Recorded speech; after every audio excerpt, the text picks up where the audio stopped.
Welcome to Get the Facts, the program that provides you with information on government's policies and initiatives. I'm Theodore Henry. With advancements in the use of digital technology and the need to gather and store personal information, it has become imperative to enforce a system to protect databases. The Data Protection Act 2020 was crafted by the government to ensure compliance with regulations on the matter. To provide an update on this process is Celia Barclay, Information Commissioner at the Office of the Information Commissioner. Welcome to the program, Ms. Barclay. Thank you, Mr. Henry. All right. To be here. Let's jump right into getting some facts. I need you to give us an overview. Just give us a sense of the Data Protection Act in terms of its significance, and then we can perhaps talk about compliance. But why is this significant? Let's start there. The Data Protection Act is monumental. All right. It is a true mark of progress for Jamaica as a nation. Right. We have watched as other countries all over the world have implemented their own legislation to protect the privacy of personal information. We have now come on board following that same trend. Right. And we recognize that this is critical for two reasons. One, it allows us to protect our citizens and persons who are visiting with us, because it also covers the information of tourists. But additionally, it places us in a position to be able to properly negotiate in terms of investments in the country. Where we are at now, everybody is looking to see how protected their people will be in doing business with your organizations. Right. And so in moving towards having its own data protection regime, Jamaica has signaled to the world that we are right there with you. We share this concern, and we are taking steps to ensure that our people and your people are protected. Can we say Jamaica is open for business? Jamaica is open for business. I love the sound of that. So tell me, what kind of entities or professionals are required to adhere to these standards?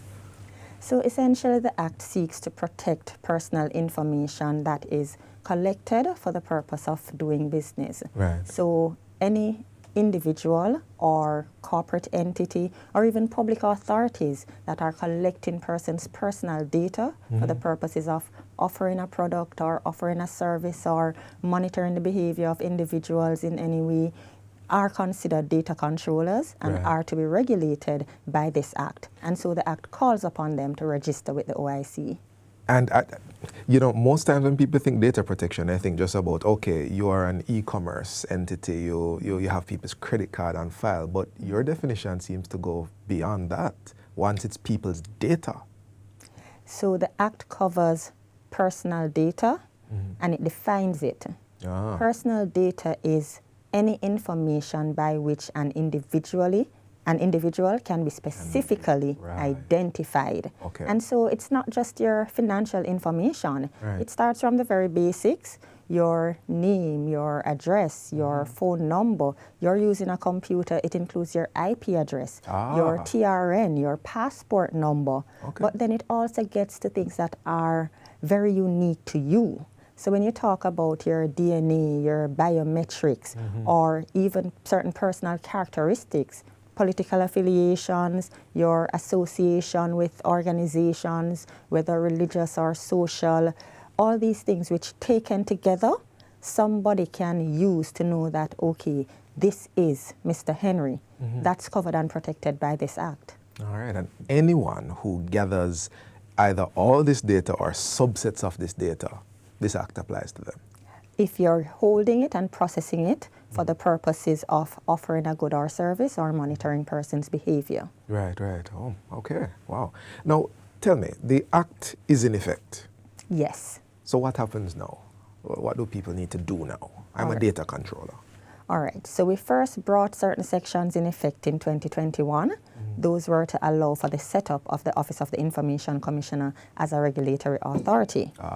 As of last Friday, being December 1, 2023, the 2-year transitional period came to an end, and consequent on that, additional sections were brought in, which firstly provide for certain rights for data subjects, the persons to whom the information relates. Yes. It imposes certain obligations on data controllers, and that includes the obligations to protect the rights of the individuals as well as comply to certain standards. Okay. So now that the Act is in effect, controllers are required to register with the OIC so that we can have an idea as to who is processing this information, the types of information that they hold, and also to have an idea as to what are the mechanisms in place that will allow them to properly protect the information. In addition to that, data controllers have to put systems in place that will allow them to do certain things. So under this Act, the individuals whose information you hold do have a right to know, for example, what information you hold for them, how you are processing it. Okay. If it is that you are disclosing this information to anybody else, they have a right to know who you're disclosing this information to. Right. And so you, as the controller, as the business or the person, will now need to know, how am I going to provide that information to the person? You have to have your procedures in place to do that. But additionally, because we know what the risks are in terms of you processing people's information, you also have to have systems in place to make sure that in the event that anything happens, if there is a breach or a contravention, if somebody's information is compromised, that not only do you have mechanisms in place to allow you to notify those persons very quickly, but also for you to notify us as the regulator so that we can assist you in dealing with the situation. Right, recovery processes as well, I would assume. Right. Okay, okay. I want to ask you about what happens with those who don't register, but we're going to go to a break right now, so please don't go anywhere. We're talking about data protection. We'll be right back.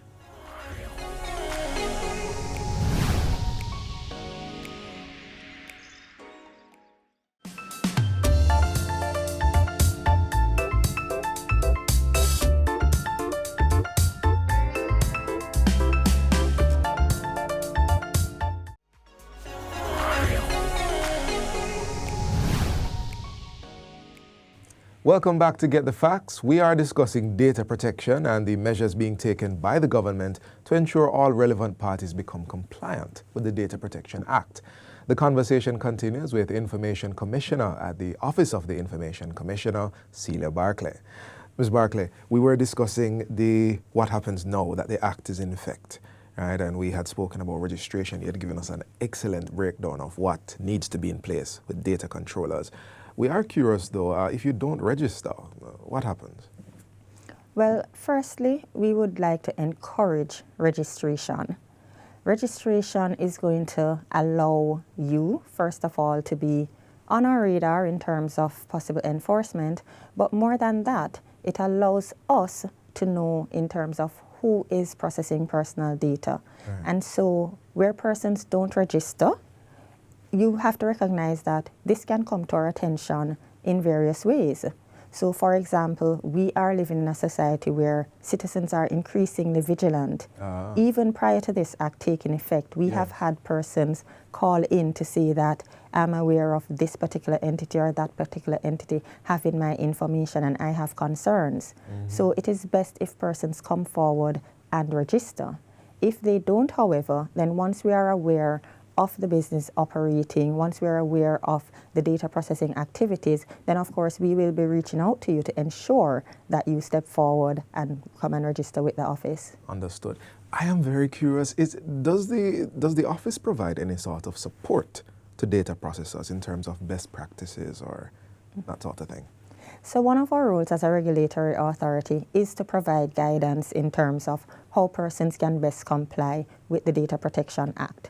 So over time, we will be issuing guidance on different topics that will assist persons in knowing what applies to them, how it applies to them, steps that they can take in order to avoid pitfalls in terms of breaches, as well as to ensure best compliance with the different provisions under the legislation. Happy to hear it. We've been talking about registration a lot, and would you take us through the steps to registration? All right. So essentially the registration is broken down as a two-step process. Right. Firstly, we ask that persons create an account. Now, just to be clear, the registration will only take place via the office's website. Right. So our website has gone live. It's oic.gov.jm, and on that website, persons will see a My OIC portal. On that portal, it allows you to create an account as a data controller. To create the account, you only enter very basic information in terms of name, contact number, email.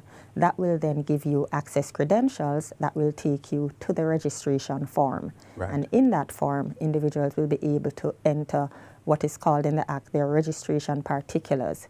This is where now you would be giving us information such as the details of the business. If you have a data protection representative, then you would also have details as to that person. Those controllers that are required to appoint a data protection officer would also provide the officer's details. And then it gets a little bit more complicated in terms of asking you to enter information related specifically to the processing activities and measures that you may have in place to protect it. So it does take some time for the application to be completed, but for that reason, we have developed it to allow for time for completion. So persons don't have to worry about logging on and having to enter all the information and submit it in one go. If it is that you find that there is some information that you don't have readily on hand, then you will have an opportunity to go and put together that information, come back to the application form, enter it before submitting. Sounds wonderful. We've heard about a phased compliance period of about 6 months. Could you talk to us a bit about that? How should businesses and professionals be operating in this period? All right. So initially it was contemplated that all the remaining sections of the Act would have been brought into effect on December 1, 2023. Yeah. However, in the 2-year transitional period, we recognize that persons have not reached the level of readiness that we would have liked. And so what we have sought to do is arrive at a compromise where we would allow persons a longer opportunity in order to get ready for compliance. And so over the 6 months period, there will be no imposition of penalties. We have not brought the offenses into operation for the most part. And so that period will allow data controllers an opportunity now to take steps that they weren't able to complete within the period that was prior to the implementation of the Act. Now what we expect is that persons will seize the opportunity. So we recognize, for example, that there was a challenge in terms of organizations being able to identify data protection officers. Over the next 6 months period, what we expect to see is more persons entering the market, because we recognize that there was a shortage of individuals offering that service. There have been various both private and public sector entities that have started offering training programs to train persons in the area of data protection. And so there will be a greater market of persons that businesses and other controllers can look to for assistance in complying with the Act. We'll also, as a regulatory authority, during this period, be disseminating a lot more information as it relates to data protection, providing guidance to clarify some of the areas in the legislation that might not be as clear for the ordinary person to understand. Because we do recognize as well that there is a bit of an information gap in relation to the data protection. So we'll be taking steps as well to cure that gap, in addition to more persons being made available to assist. Okay. So what about the partnership and the engagement with the private and public sector? How has that been going? That has been very good, and we are looking forward to greater partnerships as we go forward. So over the past 2 years, we have had the opportunity to work with various persons in both private and public sector. The public sector, mainly in terms of operationalizing the office. We have gotten support from several other government entities with our build-out. But as it relates to the private sector, we have, for example, the Private Sector Organization of Jamaica that has joined with us on several events in terms of assisting with the dissemination of information to the public. We also have the private practitioners, data privacy specialists that have worked with us in terms of sensitization sessions, assisting in putting on their own sessions, inviting us, or we have sessions and invite them, and they have been there from the very first day and to date in terms of assisting with both disseminating information as well as even going into organizations and providing that direct one-on-one assistance to them in building out their data protection program. So it has been very good, and we continue to encourage that kind of collaborative approach as between us and the private and public sector. Sounds great, sounds great. We're almost out of time. In fact, we only have a few seconds left. Is there anything you'd like to say to our audience, many of whom, I assure you, are data controllers watching this program? Embrace the change. Data protection, and certainly the Data Protection Act, is not something to be fearful of. We appreciate that in anything that requires compliance, and particularly where we know that there are certain penalties for non-compliance, there is a bit of anxiety and concern among persons. However, appreciate that this is a tool. It is something that persons can actually use to build trust and confidence even in their own organizations. Your customers are looking to see what you have in place to protect their data, to know who to do business with. So compliance is something that persons should be excited about, and certainly we are here to help, and so are others. Reach out.